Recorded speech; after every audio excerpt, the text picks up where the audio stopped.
that for you. N'ogamba nti nga yankolera bibi. Then you say, the way he did this thing, nange kati ndi muliro. let me also be the fire. Weweseemu amaanyi. Encourage Olina yourself. okwezzaamu amaanyi. You're supposed to encourage Togamba yourself. neighbor nti ate kino kinguddeko. Don't say to your neighbor, this has fallen on Kutonda me. gw'olina okukubaka n'omukuba akaama. You go and tell it to your creator. N'omugamba n'omukwano gwange embeera eri. You tell it to the creator that your friend, my situation is bad. Ebintu nga bitugoba ng'eyo gye tukolera n'owulira nga Things chase kugamba at our workplace bikuyitiridde. and you feel like they overwhelm. N'ogamba oba olwaleero let me withdraw. N'ogamba kampani kembivemu. Let me withdraw. Let me kambivemu. Naye n'ojjukira ekyawandiikibwa n'ogamba oba nfuula omuliro kati ate. Then you remember the scripture for him to make you the consuming fire. Yes, ndi muliro. I am the consuming fire. Nengenda nga nezzaamu amaanyi. Then I encourage myself. Embeera nga ndaba eringa ennyinze. When the situation is oppressing me. Mukama omulungi yeebazibwe. Amen. Lumu naloota ekirooto, mulimu ebirooto ebitiisa The n'ovaayo scary dreams, you wake up and you're all sweating. ng'owulira ng'olinga amaliddwawo As though ng'okola. you're consumed but not yet. Ate bw'otowangula mu nsi When you ey'omwoyo don't overcome in the spiritual world, n'ey'obuliwo even the physical, oyinza you may obutawangula. not overcome Mpozi ng'osabye nnyo. unless you press so much. Ate n'ekyo ekirooto nga kibadde kibi n'okikutula Even that dream, n'okizikiriza. you bind it and destroy it. Ne weewonga musaayi gwa You Yesu. dedicate yourself in the blood of N'obeera Jesus. ng'okimalamu amaanyi ekyo You ekyoto disempower ky'ekirooto. it, that altar of evil. Nze lumu naloota ekirooto. One day I had a dream. Wulira mukwano gwange ali eyo. Listen, my friend who is there, Kubanga g'oyinza okubaayo nga waliwo naawe ekikuchallenging. maybe something's also challenging you. Bwe naloota ekirooto When I had that dream, nali nserengeta bwe nti I was going sloping. n'ensanga omuwala ng'alinga omuzungu. I met a girl that resembled a white Kati man. munda munze ne ŋŋamba naye ono omuntu yandiba nga si mutuufu. Within me, I say this person or this girl might not be Ne good. mugamba in the name of I Jesus told the girl mu linnya lya I Yesu, curse you. nze nkusazaamu. Ne kijja nga kyeyongera mu Then the maaso. girl continued to come Ne in front. ŋŋamba mu linnya erya I Yesu said, in the name of Jesus, nkwokya n'omuliro. I burn you with the fire. Naye nga kyeyongera But the bweyongera. girl continued to come forth. Bankyakisongamu bwe nti. As I continued to point at it, Ne kinkwata luno olugalo. it held my Ne finger kiruteeka mu kamwa. and put it in its mouth. Kubuulira mwana wa Katonda wuliriza Let kino. me tell you, child of God, Ne kinnuma olugalo luno. it beat my Nga thumb. mbadde nkyakigamba bwe nti. I was still telling it something. Kati naawe mu nsi In ey'omwoyo the spiritual world, bw'oba towangudde if you don't overcome, abo bw'olaba nti bafiiridde mu kirooto. those are the people you see Bwe dying nakikola in bwe dreams. ne nkigamba in the name of I Jesus. told the girl in mu linnya lya Yesu, Ne nkimwandula mu kamwa. I spit in its Ne mouth. nkigamba I have the DNA of Jesus Nenga nze Christ. nina omusaayi gwa Yesu mu Ne nze. kitalantuka bwe Then nti. it staggered. Ne ndaba ekyali ekizungu ate nga kyekyusizza enviiri zaakyo ne zibeera nzirugavu. The white one turned and it became black, its hair. Ne kinta. Then it left me.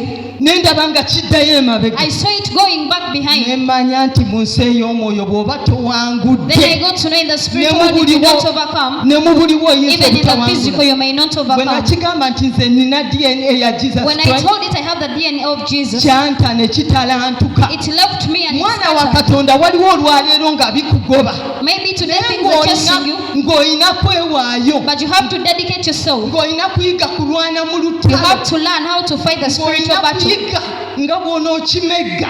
how you shall overcome it. Mukama omulungi yeebazibwe. Amen. Mukama omulungi yeebazibwe. Amen. Buli bw'otayiga kumegga kintu ekyo mu When you don't kirooto. learn how to wrestle that thing in your dream, Abalala balootanga emisota gibalumye. some people dream of serpents when they are Awo fighting them. oba towangudde. You've not Naye overcome. kasolo eta ekyambe n'ogusala But when you bring the sword and you cut it into pieces, manya nti no, oguwangudde. you have overcome the Eribadde serpent. eddogo That livaawo. Amen. Abadde akuli The emabega person that has been behind you ng'akukolakola ebitaliiyo. doing things that Ate you didn't even know, Mukama amukulaga. God will reveal them to you. Ne weezuula nti kati oyo muwangu. You discover yourself, you've overcome that person. Mukama omulungi yeebazibwe. Amen. Yesu omulungi yeebazibwe. Amen. Katonda atuwa amaanyi okuwangula. God gives us Ne power to bw'oba overcome. ofaanana otya ne bw'oba oli otya. Even though you look like how or you Meggana n'ekikumeggana. wrestle is that thing that wrestles against your life. Ojja kujjawo ŋŋambe nti nti oyo lwakuba tayitanga mu mbeera gye You come nayitamu. and say maybe this woman did not go through the same situation as I. Embeera nziyiseemu I've gone through all ennungi situations, n'embi. good and bad. Katosobola kuntiisatiisa n'oŋŋamba You can never scare me and tell me nti oyo tasulanga bw'ati, she has never nti oyo slept like tabeerangako this. She has never been like nti oyo this. tabeerangako She bw'ati. has never been like this. Kiva ku ggwe kwezuula. It is you to discover yourself. Kati senga kyasanga omuntu atamanyi nti waliyo emisambwa, If it waliyo wants ki, someone that doesn't know about demons, bw'osanga nga bafiiridde mu buliri, those are the people you find dead in their bw'osanga sleep. balwadde nnyo n'akomayo, They're the very people you find sick. naye buli bw'owangula, But whenever you overcome, by the way, Mukama twagala tuwangule, God wants us to overcome. Mukama twagala tube bulungi, He wants us to be well. tayagala He tuboneebone. doesn't want us to suffer. Oyo ye Katonda kyatwagaza. That is the goal. Naye ng'osabye, But when you've prayed, ng'osiibye, you have fasted, nga weewaddeyo, you've dedicated yourself, onoonyeza obulungi you've bwe, sought His goodness. agamba mu ngero He says in nti Proverbs njagala abo that I abanjagala love those that seek n'abo me, abalinoonya and those that seek me diligently, balindaba. they shall find me. Munoonye tojja kusigala Seek Him kyekimu. and you shall not remain the same. Munoonye tojja kusigala mu Seek and buwuulu. you shall not remain in the Munoonye singleness. tojja kusigala ku luggya lwa Seek Him Yesu. and you shall not remain in one Munoonye married. emmotoka ojja You givuga. shall get that car and drive. Saba Bayibuli siiba olabe Pray, read the kyanakolera. Bible and fast. Leva ajja kuteeka ku levo He will endala. put you on another level. Ate mwana wa Katonda, Child of God, buli bw'osoma Bayibuli whenever you read the Bible, ng'ofuna you okubikkulirwa, get revelation. ng'ogamba kino ekibadde bwe kiti, Then you say this thing that has been like nina this, kikola bwe nti. I'll do it like Oyo this. by'atwagaza. That is what He wants us to Oyo ye do. mulungi gwe nsinza That is the good olwaleero. Lord that I worship today. Mukama omulungi yeebazibwe. Amen. Katusokemeko ku Matayo 18:18. Let us go to Matthew chapter 18, verse 18. Ebyawandiikibwa ebirala tuli bisoma obulala. We shall read the other scriptures another Then time. ndyoke twogere ku bino ebintu abaana ba Katonda bye batamanyi. We shall speak about the things children of God don't know about. Matayo 18:18. Mazima mbagamba nti byonna bye mulisaba ku nsi, mazima mbagamba nti byonna bye mulisiba ku nsi birisibwa mu ggulu, era byonna bye mulisumulula ku nsi birisumulibwa mu ggulu. Mukama omulungi yeebazibwe. Amen. Ky'osiba wano ku nsi Whatever you naye kiba find, kisubiddwa. it is also found Naye in heaven. ky'osumulula wano ku nsi Whatever you lose, n'eggulu nga likuggulira. even heaven shall open. Ky'olangirira What olwaleero you declare today, n'ogamba nti nze nja kufumbirwa, and you say you shall, I will omwaka get guno nga married. tegunaggwa, Before this year ends, nja kibeera. I will be it. Mwana wa Katonda okibeera. Child of God, you will be it. N'ogamba nze Mukama sigenda kufiira mu Me, I kupangisa, will not die in renting. ojja kumpa amataka, You shall give me lands. si ttaka naye Not amataka, only land, but lands. era kyakolera. He will do it for you. Mukama omulungi yeebazibwe. Amen. Yesu omulungi yeebazibwe. Amen. There are things Eriyo ebintu born again omulokole should get to know by'alina okumanya to open okuggulawo his or her mind. endowooza ye. Ekisooka kiri bwe The kiti, first thing is like this. baana ba Katonda tugenda ne tuzaala We give birth, naye ne twerabira obulumi olina kubeera nabwo, naye nga olina kwetegereza amaaso go galina kuba open. but we forget about the pain, yet your eyes have to be open. Bino ebintu lwaki mbyogerako? Why do I speak of these things? Nze mbirabye nnyo mu malwaliro kubanga ndi muzadde. I've seen it in the hospitals because I'm a parent. Point esooka eri The bweti. first point is like this. The first water Amazzi agasooka bathed by your child ago ag'omwana wo is asooka always important. ago makulu nnyo. Naye gwe lwaki olaba bw'omala okuzaala, Mukama mbadde ekisanze, nzaala bulungi sibeerayo nnyo mu ddwaliro God gave me the kumala grace, bbanga. I give birth very well. Naye abasawo bakulindisa mpaka obudde bukye basobole okunaaza oyo omwana. But the doctors make you wait until they bathe that child. Mwana wa Katonda oba bakusaze busazi kisoba obadde Whether they ozadde have bulala cut nnyo you oba ozadde bulala or nnyo, you've given birth another kati way. gw'ofa ku bulumi bukuliko, When you leave naye that ate pain, omwana gw'ozadde n'omwerabira, but you forget about the child you've brought. naye ago amazzi But that water, n'otomanya galagawa, you don't know where it bambi goes. ne bakuwa keya yonna They yonna give you yonna. all the care in the hospital. Naye bw'oba wakitegeerako, But if you go to understand about it, gw'olina okusooka ne weenaaliza omwana wo, you're supposed to bathe your child. ate amazzi gw'olina okugenda ne ogeeyibiramu. Even that water is supposed to pour it out. Balina ebintu bye There are bakolaakola. things things that they kati do, baana ba katonda tulina okuzibula we amaaso. have to open our eyes. Abalala bagamba mbu omwana gwoba osooka okumuweka ku Some mugongo. say you're the first person to Kati put your child on the back. bw'osanga ababi You find some. omwana wo wama wali omuweeseeko. Did you ever put your child on the Nze back? kakyali kawere nnyo sisobola ako Then kaweeka. they say the child is too young, I cannot put them on the Ye back. waatunga akeesookako omukisa ng'agwetwala. And this other person who put your child on the back and Mulimu take your ebintu blessing. mwana katonda by'otalina kuzanyisa. There are things you're not supposed to play around with. Mukama omulungi yeebazibwe.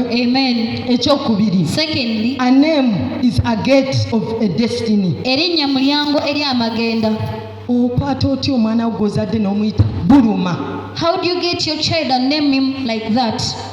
zikulabe. Grow and you shall see. Kati erinnya eryo ligenda limulondoola. Then that name will go. Buluma obuki obulwadde What is it that is painful on your child? obwavu Is it poverty? ki ekinaakuluma zikulabe. What will bring pain to your child? Waliwo amannya ge tulina okutuuma There are abantu. names we're supposed to give to our children. Precious, Precious, purity, purity. mulimu amannya. They are names. Faith, Faith. mulimu amannya abooluganda. They are good names. Teweebakira mu bulokozi. Don't sleep in Tuma salvation. omwana we erinnya eritaamusibe. Give your child a name Ate that bwe will not bind litamusiba them. naawe ofunamu. If the child is not bound, you also get a Kubanga blessing. naawe bw'akula n'amala okusoma Because when they n'ababulungi. grow and after education they are well, Bwe ng'okaddiye when you're old, naawe akugasa. your child will benefit you. Mukama omulungi yeebazibwe. Amen. Ate amannya, it is beyond even what we think. Amannya gasukkuluma ku ekyo kye tulowooza. Abayimbi bakitutte nnyo naye ffe ne tutakitwala The nnyo. musicians have taken it and we've not taken it. Oli n'agamba One will say,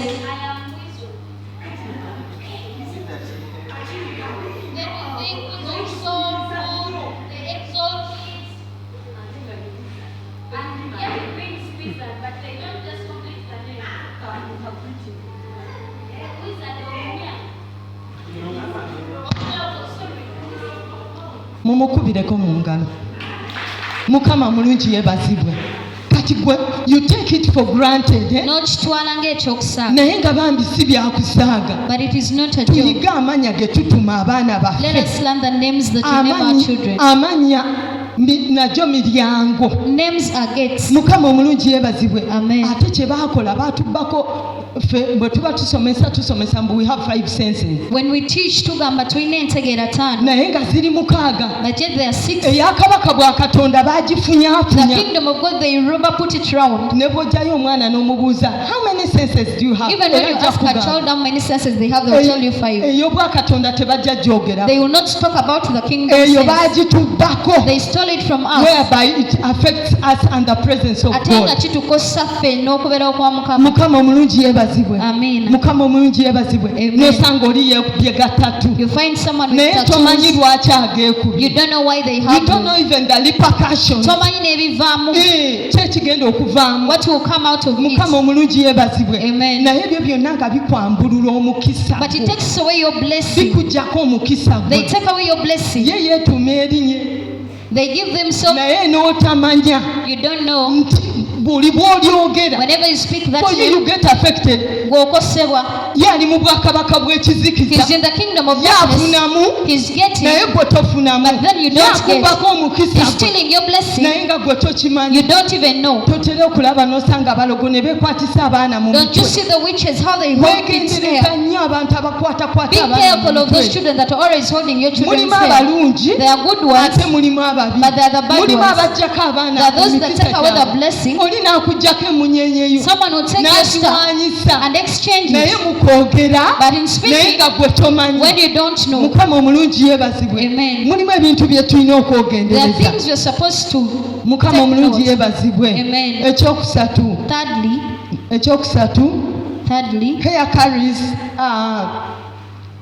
hair carries enviri zeetika. enviri zeetika obwakabaka bwa katonda bwatuteekako ekitiibwa ki. Hair carries the kingdom of God and the glory of God. Kati ffe identity yaffe neeba nga egibwawo. Then our identity is taken away. Oli oyinza n'okusanira obusanirizo oba n'ogenda mu You salon. may even just comb or go to the Oli salon. n'atwala akaviiriko. Then that person will take your hair. Ogenda okulaba abantu gwe babadde bateekamu ekitiibwa You tebakyakuteekamu. see the respected person, they will no longer respect you. Twegendereze saluuni gye tukolera Let ebi. us be careful with the salon you go to. Ffe mwata abakyala Ask the women, twagala nnyo ogenda mu saluuni. we want to go Naye to saluuni salons. ki gy'ogenzeemu? But what kind of salon do you Ya go to? mulokole oba ya mubisi? Does it belong to a born Ng'oli again or the worldly person? ng'oli yakukwata ddaawo. When they already put you in one place, Nze neeyagalira ono omumisi. may I love this Naye one? nga tomanyi kyakuggyako You kinene. don't know what they are taking away from you. Mukama omulungi yeebazibwe. Amen. Haleluya. Amen. They are evil eyes. Eri amaaso amabi. Mukama omulungi yeebazibwe. Amen. Oli n'akutunuulira bw'ati. Someone will look at you like this. Abantu bakuba spells n'amaaso amabi. People can give you spells with the Naye mwana evil Katonda eyes. ng'oli eyo olina okwesabiranga Mukama nziiza na buli maaso You amabi have to pray for yourself and stop all the evil eyes eri obulamu bwange. upon your life. Amaaso wali amaaso ag'ettima. The hatred Oli eyes. n'asekanga naye ataddeko plastic surgery. Someone might smile, but with a plastic smile. N'ogamba naye bannange ono kirabika njagalira. Then you think Naye that person truly loves you. Mukama n'amukulaga. But then God will reveal that person to you. N'otegeera kikyali. You get to understand what they are. Mukama omulungi yeebazibwe. Amen. Haleluya. Amen. Tunaatera tugenda kusaba. We are going to pray. Ebyo byonna ebibadde bitulumbagana. Everything that has been Ebyo attacking byonna us, ebibadde bituteeka wansi. everything that has been putting us Ebyo down, ebya evil growth ebyo. eyo nkula ey'omubi, Nga teyagala atukulaakulane. does not want us to Tugenda prosper. kwogera. We are going to speak. We are going to speak destruction Tugenda okwogera unto them. eri byo. Mukama omulungi yeebazibwe. Amen. Kati n'obeeraawo ekirala n'obeeraawo nga when you see pornography Ng'olaba obukaba you feed your body. n'oliisa omubiri gwo, Mu kifo ky'okuliisa omwoyo instead of feeding your soul, gwe bambi nga bye bisinga okunyumira. that is what enjoys you. You enjoy it. Era ng'ogamba ne banno You even tell your friends, nze binkolera olunaku. me they make my day. Mukama omulungi yeebazibwe. Amen. Naye n'otamanya But yet you don't know. it damages your spirit. Because omwoyo wo, Buli bw'obeera ku TV whenever you spend time on n'olaba television, agayimbayimba you see those songs nga basamula bwe bati. when they are, Gwe n'olowooza nti nno nti You nti think, luyimba luno ndwagala I nnyo. love this song. Baba damaging omwoyo gwo. They're damaging your Buli spirit. bwe bakuba spells ezo Whenever nnyimba they bring zezo, their spirit, those togenda spells, kusoma bayibuli. you will not read the Togenda Bible. kwewaayo. You will not dedicate yourself. Naye nga Mukama agamba atya? But what does the Lord say? Bayibuli egamba What etya? does the Bible say? Tusooke tunoonye obwakabaka bwa Seek ye Katonda. first the kingdom of God, N'ebirala byonna and the rest bijja shall be twongerezebwako. added unto us. Kati buli bwe tunaagenda maaso When we ne continue tulaba pornography and we watch pornography, tebigenda kuzimba. it will not build you. Bijja kuleetera mu nsi ey'omwoyo konziba. It will cause you in the spiritual world to be stagnant. Mwali mulabyeko omwana akonzibye Have you ever seen a child? I with know you. with kwashako. Aina kwasi yako. Mukama omulungi yeebazibwe. Amen. Bw'otyo naawe mu nsi ey'omwoyo bw'obeera. That is how you are in the Buli spiritual world. bw'otosoma kigambo. Whenever you don't read the Buli word, bw'oteeragulako whenever bulungi. you don't speak good, N'ogamba nze mpitawo. and you say me I'm Ebyamegga overcome, bakitange. the ones that, Ebyamegga mange. amen. Ebyava eyagooto gonna ge bankumira. All the altars made for my life, N'ogazikiriza. you put them down. N'ogatonyesaamu enkuba ey'omuzira. You send Haley's rain. N'ogasannyalaza. Yes. Tolina Paralyze w'olaga. them. Mukama omulungi yeebaza. Amen. Oba tolina gy'olaga. You're not going Kati anywhere. mulimu mwana Katonda by'olina okwewala. There are things you're supposed to avoid. Mukama omulungi yeebazibwe. Amen. N'okusoma binovo Reading novels, embi. the bad Mulimu novo novels. ennungi kubanga They are good basomesa novels. abaana. Mulimu novo ennungi. They are good novels. Mukama omulungi yeebazibwe. Amen. Mulimu movies ennungi. They are good movies. Mulimu ennyimba ennungi They are eziyigiriza. good songs. Kati tulina obyegendereza We have to be careful ng'abaana ba Katonda. as children of God.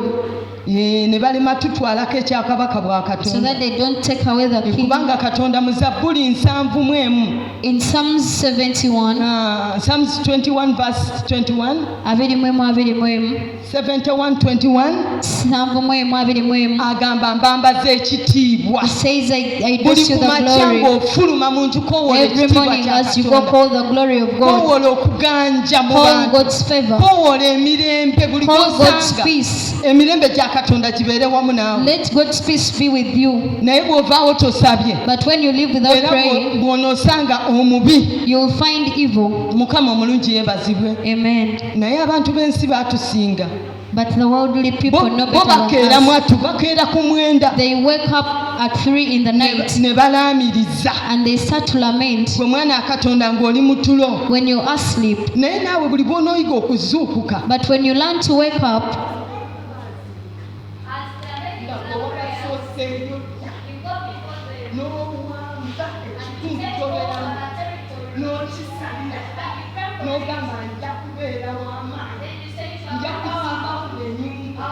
nja kuyitawo era nga kinyozebwa mu bwakabaka bwa Katonda. Mukama omulungi yeebazibwe. amen. Mukama omulungi yeebazibwe. Amen. Naye ekyo kyonna kitwala ddala. It takes a level. Muzeeyi wange yankubira n'aŋŋamba My father called me and told me nti mukwano gwe ku gundi ya genocide his friend at genocide, waliwo olutalo lwali eyo e Rwanda. there's a war that was in Rwanda. Kye mbagambira mbu kitwala ddala gwe mwana wa Katonda ne weezuula It ky'oyagala takes time or a level for you to discover yourself what you ne want ky'otayagala. and what you don't want. Kati yali anyumiza He was telling me n'aŋŋamba waliwo omukyala yalwawo nnyo okusumululwa there is a woman that took long to be delivered, naye waliwo ekyali kimusibye. but something had bind her. Omulabe yagenda n'ajja naye nga amanye ennyumba nga bw'onoogamba ennyumba ya gundi The eri wali. enemy had come to her house. Kati ku lutalo n'ajja ne basalasala n'atemaatema ennyumba eyo They n'abamala come and cut the house, naye ye yasigala mu luggi bw'ati but she tebamulaba. remained on the door. They didn't see her. Eyatema maama we taata we bazadde be naye ng'amulaba That enemy cut the father, the mother, but they didn't see n'agamba her. nze ono siri musonyiwa. Then this woman said she will never forgive the one that killed her parents. Little did she know that Ekitono kyatamanya, nti yeesibye yekka. she had bind herself. Mukama omulungi yeebazibwe. Amen. Waliwo ekintu nga kitwala ddala There is something that takes a level gw'okiveeko for you to live, sizoni eyo eyite and that season will go by. olyoke oyambuke waggulu. Then you go up. Kati n'abeera awo She was there. n'abatwala ne mu kakiiko nga biwedde He even ebigenda. went to the council. n'agamba gundi yanzitira abantu Say this person killed my parents. I saw him. ne batabeerako bye bakola by'amaanyi Then the council didn't do anything for her. n'alokoka Then she got saved. naye buli bwe yabeera ng'asaba Whenever she could pray, ng'ekyo ekintu kimujjira That thing could come back. kintu ekyokufiirwa abazadde you know how it means to lose parents. Your siblings, when they were consumed. kyamutwalira ekiseera kinene nga ne bw'abeera ayoza ngoye mbu It ng'alaba took long, even while she was What washing happened? clothes, she could see. nga bw'abeera akola ebintu ng'alaba When she watape was doing things, she could see. naye lunaku lumu ne boogera ku kintu ky'okusonyiwa One day they spoke about forgiveness, naye nga tabiwulira but she didn't ne listen. babeera nga boogera ku kintu ky'okusonyiwa naye They nga kept on tabiwulira speaking about forgiveness. naye olunaku lumu But one day, mwoyo wa mukama yajja n'amukyalira mu the kirooto Spirit of God came to her in a N'amugamba, dream. kati oyo omwami ke mbadde ndeseyo emabega That man, what I had left, baamusiba mu they took kkomera him to prison. kati ono bwe yeewaayo ennyo mu kusaba When n'okusiba, this one dedicated herself into prayer and fasting, mwoyo wa mukama bwe yamukyalira when the Spirit of God visited her, yamugamba ng'olina kusooka kugenda kufumba mmere ogende olye naye mu told kkomera her you have to cook food and take to the prison cell and eat with your olyoke enemy, omusonyiwe and then forgive him. naye nga kyali kizibu It was difficult for her to do. bambi n'akola nga mukama kye yali She amugamba did as the Lord instructed. n'afumba bulungi emmere ennungi She cooked very good food. n'agenda mu kkomera She went to the prison, n'agamba nze kulaba gundi said, I've come to see so and so. oli gundi lwe baamuyita n'agamba ng'ayagala gaana n'agamba nzize lwa bulungi si lwa Even the bubi. murderer was scared but came. nzize tuliire wamu I've naawe come, we dine together. oli yawulira ekyokuliira wamu naye He heard about dining ne together. batuula ne balya They sat and ate. nti agamba n'asumululwa. She said she was delivered from that naye moment. ffe muntu kyakola ekibi n'ogenda n'oliira But who naye does evil and again you go and eat with them? abooluganda kitwala ddaala It takes a level. n'abeerawo nga takyalaba biri bye batemaatemanga He could baganda not be. even see the killings that happened. Byonna ebyabaawo nga Everything that had takyabiraba happened, she could not see. n'asumululira ddala. She was fully delivered. Kati mwana wa Katonda lwaki mbagamba ekyo? Why do I tell you that? Oyinza okubaayo ng'olina omuntu gw'owanyiigira ng'oba waliwo ekyakusiba Maybe someone annoyed you. naye omutwe gw'enjiri gugambye But the theme says, speaking destruction. okwogera okuzikiriza. Mukama omulungi yeebazibwe. Amen. Oyogere ogenda kuzikiriza na buli kimu kyonna You're going to ekyakusiba destroy everything that had bind you, ekyo ekibadde kikula mu bulamu that has been growing in your life. nze Tize, nze n'abaana bange me and my children, nze ne famire me yange and my family, nze n'omwami me and wange my husband. bantu bonna olina baagala nga bwe bali You're going to love everyone olina as they basonyiwa are. nga bwe bali You're going to forgive them as they are. ogyewo kiri ekibadde kikula And ekikuziyiziza take away the thing that has okufumbirwa been growing, hindering you from getting married, ekikuziyiza okuwasa hindering you from marriage, ekikuziyiza okulinnya leve endala hindering you from going on another ekyo level. olwaleero kye tugenda okwogera ebyewamwe Today, nga that is what we are byakwata going to speak about. ebyewamwe nga byakwata Your family background nga that bind byakwata you, financially binding the finances. ebyo byonna tugenda kwogera We are going to speak. mukama omulungi yeebazibwe Amen. waliwo olunyiriri luli mu zabbuli 119 There is a scripture in Psalms olunyiriri lwa 15 191. kabasooke batusomereyo. Zabbuli 119 olw'ekikumi-mu-etaano. Ekigambo kyo ye ttabaaza eri ebigere byange. Ekigambo kya Mukama ttawaaza y'ebigere byaffe. His word is our lampstand. Olwaleero tugenda kukwata ku bigere nga bwe Today we shall hold kyonna our feet. ettaka obutatukkiriza yonna gye The rejection of the land, nga byasiba amagenda everything gaffe that had bind nga our destinies, tebitukkiriza kuyita mu nzigi nnene. not allowing us to go through the big doors. Olwaleero kye tugenda okusaba abooluganda That is what we are going to tuyita. pray against today. Genda mu maaso. Ekigambo kyo ye ttabaaza eri ebigere byange n'omusana eri ekkubo lyange. Mukama omulungi yeebazibwe. Amen. Omusana gugenda twakira. The Mukama sun is omulungi going to yeebazibwe. light shine for Omusana us. gugenda twakira. It is going to shine for Waliwo us. ebikutte amagenda There gaffe. are things holding our Waliwo destinies. ebikutte ebigere There are byaffe. things Nga holding ne our feet. w'olinnya ng'omukisa togulaba You don't even see the blessing kubanga toyogera distraction. because you don't speak okuzikirizibwa. Beerako ky'ozikiriza olwaleero Destroy gw'obimanyi. something today. Yes, gw'obimanyi. You know it. Ebyasiba abeewamwe The obimanyi. things that bind your family Ebikutte members, omwana wo obimanyi. holding your child, Nti you omwana know wange- it. nti omwana wange asula alogootana. My child sleeps That while is not talking. our portion. Ogwo si mugabo gwaffe. Leero olusozi olubadde olusozi mu maaso Something that ga had been a mountain before you. gitonomeemu mukaaga. Ekyamateeka 1:6. Katusomeyo nayo Let us also go there nga bwe tugenda okusaba. as we are going to pray. Ekyamateeka 1:6 ng'ayogera nti Mukama Katonda waffe yayogerera naffe ku Kolebu ng'ayogera nti mwaludde okutuula ku lusozi luno. Mwaludde awo wooli oluddewo nnyo. You have embeera taken gy'oliko. long where you are. Oluddewo nnyo awo You've wooli. taken long where Naye you are. Mukama leero akugambye vaawo But awo today the wooli. Lord is telling you to come Mukama out leero of where you are. akugambye olubadde olusozi He olwo. says that mountain, Speak distraction. yogera okuzikirizibwa Speak gy'oli. distraction. Yogera Buli okuzikirizibwa kibadde gy'oli. kyakukwata. Everything that had Ekibadde bind you, kyakuziyiza that had okuyitawo. hindered you from Bw'ogamba nti overcoming. bino munange byewaffe. You're saying this Ate belongs mwatu to my naawe family. mwatu obiwolereza. You even give excuses for Ffe them. tuwolereza. We always give excuses to Embeera gye them. tulimu The situation that we are in, we tugiwolereza. give excuse for it. Mukama omulungi yeebazibwe. Praise God. Ssomo olw'omunaana.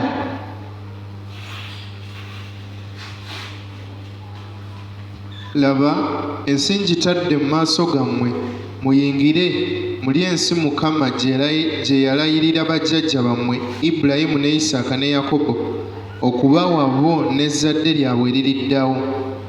Mukama omulungi yeebazibwe. Amen. Agamba let us possess. Nti Mukama omulungi tutwale. yeebazibwe. Twala awo wooli. Where you are. In other words, Ngeri eddala, akuwaddewo. He has given you. akuwaddewo awo He has given you where you are. luli olubadde olusozi olwaleero The mountain today, tolutunuulira do not look at it. tubeeko giri emyoyo gy'abajjajjaffe Let us live for our father's mbu spirits. tebaabeera mu Kampala They were never in Kampala. tebaazimba They didn't build. mbu tebaazaala They baana didn't give birth to bana children. nga abooluganda tulabye ebyokuzaala nga byagala tulema naye mukama We n'atuyisaawo almost failed into giving birth, but God made us. tulabye ebintu bingi nga byagala ng'otukyalenjinga naye We saw a lot of nebivaawo things challenging us, but they left. waliwo abooluganda waliwo ekikusoomooza ng'oli eyo There's something that challenges you from where you naye are, olwaleero kisoomooza oyitewo but challenge it as well today. abooluganda tulabye embeera We have seen situations eringa eyimuka as if it rises, naye n'oyogera nayo but then you speak to it. nja kukola nga ndi mu kikampala I will do and work in Kampala. sijja kubeerawo nga sikola I will not live without working. nja kuzaala I will give birth, n'ozaala and then you give birth. byenjogera n'onkugamba kubanga mbirabyeko obudde bugenda I've seen tugenda those kusaba things. mukama omulungi yeebazibwe Amen. nga waliwo ebiwakanya There are things. Amen. mukama omulungi yeebazibwe Amen. interpreter mukubireko engalo abadde wano ku makya ate era waali ne kati si byangu bwe zikuba empolampola naawe lunaku lumu ojja kujja wano okirabe bwe kyekitegeeza ng'oyinza obiyita ebyomuzanyo mukama omulungi yeebazibwe Amen. kyembadde ŋŋamba tugenda kuvaayo mu We are going mbeera. to come out from olusozi situations. olubadde olunene That big mountain before you, gwe ng'ogamba oli eyo omulimu gwagwawo you failed and work is finished. tojja gwawo ne tutuulako It got finished and we nze sat. nkimanyi I know how it feels. naye ate ne tumala But then after, mu kwenyika ennyo mu bwakabaka bwa in much Katonda, dedication into mu the kingdom of kuweereza ennyo, God, in serving God, mu kusoma ennyo bayibuli in reading the Bible, mukama n'atujjukira God remembered waliwo us. omukyala ali eyo mukama agenda There is kujjukira a woman there waliwo God is going to omwami ali remember eyo you. nga mukama agenda There is a kujjukira man there olunaku God is going to lwaleero remember you today. ng'ojja kufuna omulimu ogambe nti You shall ngufunye eat lwa the job katonda today. nti ngufunye lwa I've katonda got it because of God, naye nga si lwa kutegeeraako not because of your understanding. olwaleero tugenda kulangirira Today we are going na to buli declare kibadde ekyoto nga mukama nga sitaani yakikukumira every evil altar by mukama Satan. yayimusa omutindo God is going to raise a generation. ezo zembeera za mukama Those are the ways of God. mukama omulungi yeebazibwe Amen. mukama omulungi yeebazibwe Amen. haleluya Amen. katuyimirire tusabe Let us stand up and we pray.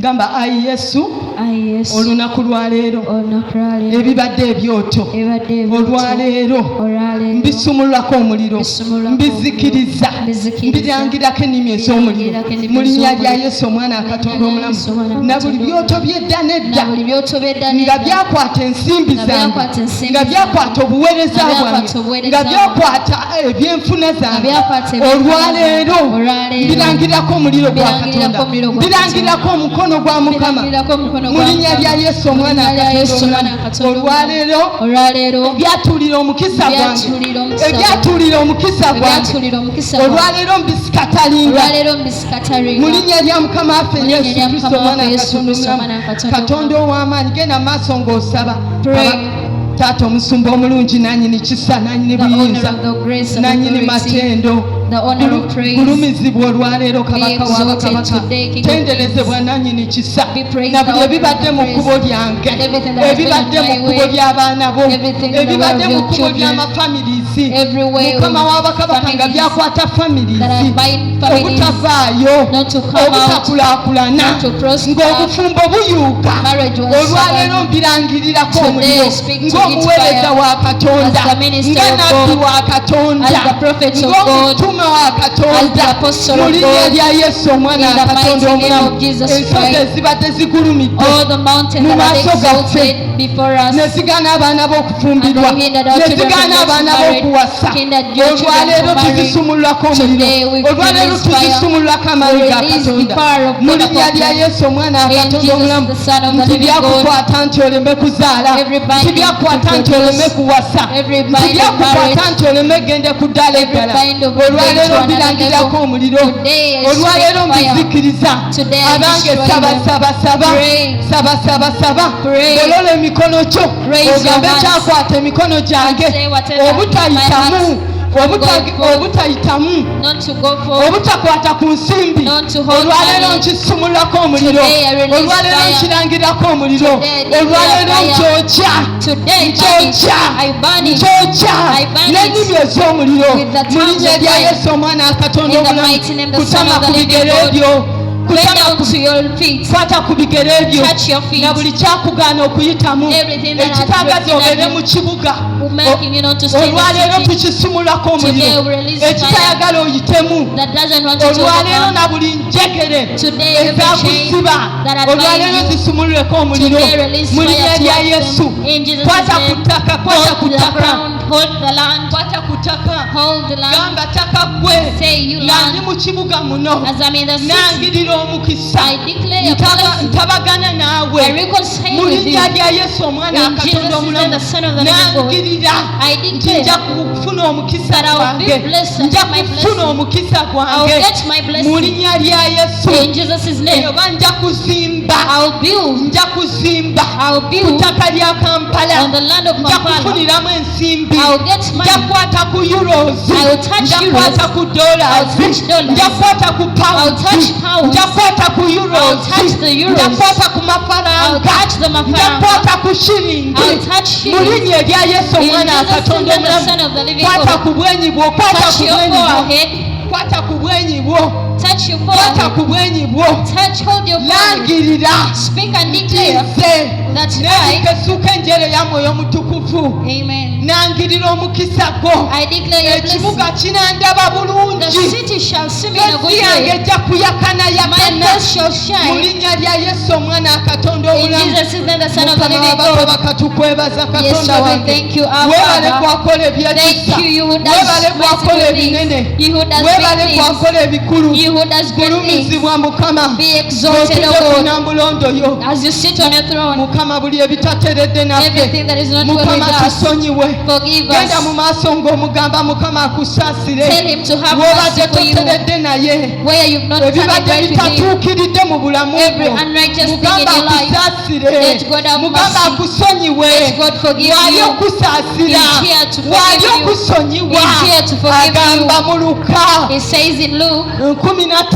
15, olw'omusanvu 7, nti omuntu omu eyenenyeza that one person that asinga repents abatuukirivu ekyenda mu is better omwenda than the 99 righteous taata men. omusumba omulungi tuze Good ng'abaana shepherd will come as your children. totugobera bweru Chase kabaka us not w'abakabaka out in totugobera bweru maanyi Don't chase gaffe us out of your presence. oli ssuubi lyaffe For our oli mistakes, maanyi gaffe you are our taata strength. tuze We'll come ng'abaana as children. taata wulira okusaba Listen to kaffe the cry of our olunaku prayer. lwaleero Today, tuze kabaka have w'abakabaka na buli ebibadde ebyoto ebigulumivu all the exalted olwaleero altars. tubisumululako omuliro Today we release olwaleero fire. tubisikatalinga We scatter them. olwaleero tubisumululako omuliro We release kubanga ogamba fire. ffe tuli muliro Because you are tuli fire. muliro We are fire. mu linnya lya yesu omwana Jesus akatonda is the Son omulamu of the living tuli God. mbazi ya mukama We are erwana God's axe that tuli fights. mbazi ya mukama We are the Lord's eyasaayasa axe that fights. eyasaayasa na buli g'otogedda nedda That's all the kandi ancient altars.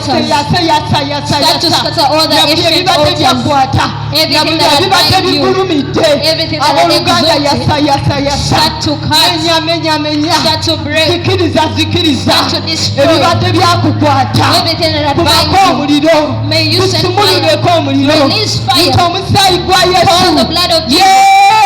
yesu Jesus. jangu omaamire mu baana Come bo and take over jangu your okole kingdom. ebinene Come and do big jangu things. okole ebikulu Come and do greater jangu things. owakane ebyoto Come and by'eddagedda contend everything ebyo ebiwakana against us. naffe Everything that ebyo contends with ebirwanagana naffe Everything that fights ebyo against ebyamaanira edda nedda Everything that nedda had mukama passion. tubisumululako omuliro We release fire. tubisumululako obusungu We bwa release mukama your anger. tubisumululako amaanyi ga We release katonda your power. mu linnya lya yesu omwana wa In Jesus' katonda mighty omulamu name. weebale yesu wange Thank you, Jesus. weebale gwakola ebinene Thank you, who does weebale big kubanga things. olina gw'oyamba Thank you, because you weebale help kubanga someone. olina gw'otadde ku leva endala You're taking us to weebale the next kubanga level. omujja omwawudde Thank you for omwawudde returning ku us kika kyewaabwe from our family omwawudde ku kika kyewaabwe From the family clan. mu linnya lya yesu omwana In wa Jesus' katonda omulamu mighty name. weebale nannyini kisa Thank you, the honor of the weebale grace. nannyini buyinza The honor teeka of waggulu authority. emikono Raise your teeka hands. waggulu emikono Raise your mukama hands. alina kyakola Because he's doing mukama alina something. kyagenda okukola God is going to do mukama something. alina kyakola God is going to do mu linnya something. lya yesu In Jesus' mighty nangirira name. omukisa gwa abulahamu I isaaka ne declare the yakobo blessing of nangirira Abraham, Isaac, omukono and gwa Jacob. mukama I declare that ng'oddayo to remove you. wiikendi This ng'etandika week as it begins, omukisa gwa katonda gukutomere blessing of God amaanyi may ga come to katonda you. gayimirire naawe power of God stands obulungi with bwa you. mukama bwayakana The nanne goodness of God mu may linnya shine lya with yesu omwana wa In katonda Jesus, the Son of the living in the God. mighty name of jesus Imanya go- weebale yesu wange kubanga bwe Thank you, tusaba owulira Jesus, because when we weebale praise olwa you, abaana bo bojje mu Thank you for njegere the children you're weebale abaana bo bringing. basumuludde You're delivering your weebale children. kubanga okola Thank you ebyekisa because you're doing mu linnya wonderful lya things. yesu omwana wa katonda In the omulamu mighty name, the Son of the living God. gamba ayi yesu Say all olwaleero olwaleero ndabye ekitiibwa kyo Ndabye ekitiibwa ndabye kyo. amaanyi go Ndabye amaanyi go. gantwala ku ddala eddala Gantwala ku ddala mu eddala. linnya lya yesu Mu linnya lya Yesu. gamba amiina Amen. weebale yesu mukubire mu ngalo ez'amaanyi mugambe yesu weebale Clap for mugambe him. kabaka b'abakabaka weebale okoze Thank you, ebyekisa Holy mu Spirit. linnya lya yesu In omwana the wa mighty Katonda. name of Jesus. weebale katonda wange Thank you, Jesus. say oh lord I'm blessed I am blessed and highly favored and highly favored. I'm going to another level I'm going to another I'm level. positioned I'm positioned. I'm located I'm located. I'm strong I'm strong. I'm beautiful I'm beautiful. I'm a conqueror I'm a conqueror. I can do I can do all things all in things Christ Jesus. Christ Jesus. Hallelujah! Hallelujah! Hallelujah! Mukama abawa omukisa May God bless you. akibabalire katwanirize musumba Let us welcome Pastor Gilbert. Haleluya. Yogera engalo zikubire mukama. Neza musumba Maria zongere. Haleluya.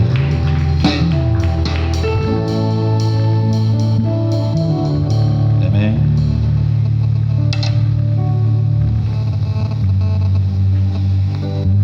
Service ebadde nnungi. Katonda ayogedde naffe. Nzikiriza nti waliwo gye tulaga. We are going somewhere. Haleluya. Amen. Nze musumba Maria saategedde kyagenda nakwogerako I didn't know the message, naye mbadde neebaza zibadde essaawa nga 11 za ku makya but by 5, mukama n'abaaka kyambikuli. God revealed to me something. Haleluya. Amen. eyo ebadde confirmation y'ekirooto kye It nalose. was a confirmation of the dream I got. Haleluya. Amen. yatugenda kuva mu kifo kino naye tetunawaayo. Wow, we are going to give before we leave this place. ya kiri confirmed. Chikakasidwa. abantu abadde batambula nga tebalaba mukisa. People have been walking but without seeing a blessing. eyo mubaddeyo ng'omukisa temugukwatako. You have not been touching a blessing wherever you naye go. musumba Maria But what atubuulidde. Pastor Maria has preached, nzikiriza nti mukama atandise okusumulula amagenda gaffe. I believe God has started opening our destinies. amagenda gaffe gasumuluddwa. Our destinies nkizeemu emirundi eki are delivered in the name of ekyo nakirabye ekiro I saw it in the nga night, bukya. in the morning. katonda ali ku magenda gaffe asumulula. God is releasing our destinies. so kikkirize Believe it kitwale and take it. kwata mu nsawo bituweeyo. Now touch your offering, touch your tithe. We are going to give.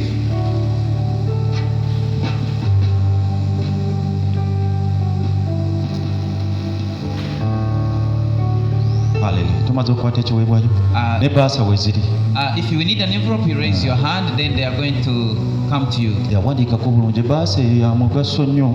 There is osobola okuwandiikawo You can- prayer request yo ku baasa eyo. you can write your name and your prayer request on that envelope. So if you need it for your tithes, for your envelope, for your offering, raise your hand. Haleluya. kati Amen. nira ku bigere ebyo Let's all stand tandika on our feet. okulangirira ku Begin speaking. kiweebwayo ekyo. Begin begin speaking to your offering now. newa nga tewaze nekyaggwayo Even weyimirira so waliko you have omukono no offering, you raise your hand, stand up and raise banga your hand. amagenda go gamaze okusumululwa Because your destiny is already delivered. sente zigenda tandika kujja Money shall come to your hands. ate goweera guddeko n'okwata ne ku magulu And you have prophesied upon your feet and your hands. buliwo genda okulinnya ogenda kutandika okulaba Wherever you omukisa shall step, you shall see a blessing of God.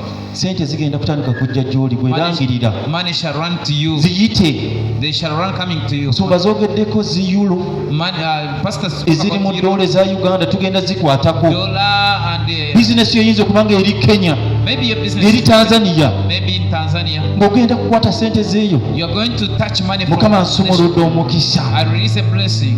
esente zonna ez'ensi zirina otuyitaba All the currencies we call them, zirina amatu ziwulira they have ears and they can hear. katulagira empewo enye ez'ensi Now we command the four winds okutandika okuzireeta to bring forth the money. biveeyo Let it come to us. abalina bizinesi mukama Those who have business, tulangirira omukisa we speak a blessing kuva ku ddyo from the right ku kkono to the left, wansi ne waggulu down and upwards. mukama omukisa ogwo ngulangiridde I declare that blessing. amagenda gaffe nga bagasumuluddwa Our destinies are released. sumulula abantu abalina ebyaffe mukama Release those people with our basumulule mukama treasures. bajje Release them to come to abadde us. bakaaba mukama For us who have been crying, sangula amaziga gaabwe mukama wipe away our tears. omukisa gulandinge Let the blessing manifest mu mikono gyabwe in their hands. bategeere nti ensi n'eggulu And they shall know that the earth and the nti heavens, byonna bya mukama they belong to the Lord. kwebaza mukama I give you thanks banga okikoze because you have done it. in jesus mighty name. Muri tambula nyeri oweeyo tambula y'amaanyi oweeyo Come and give.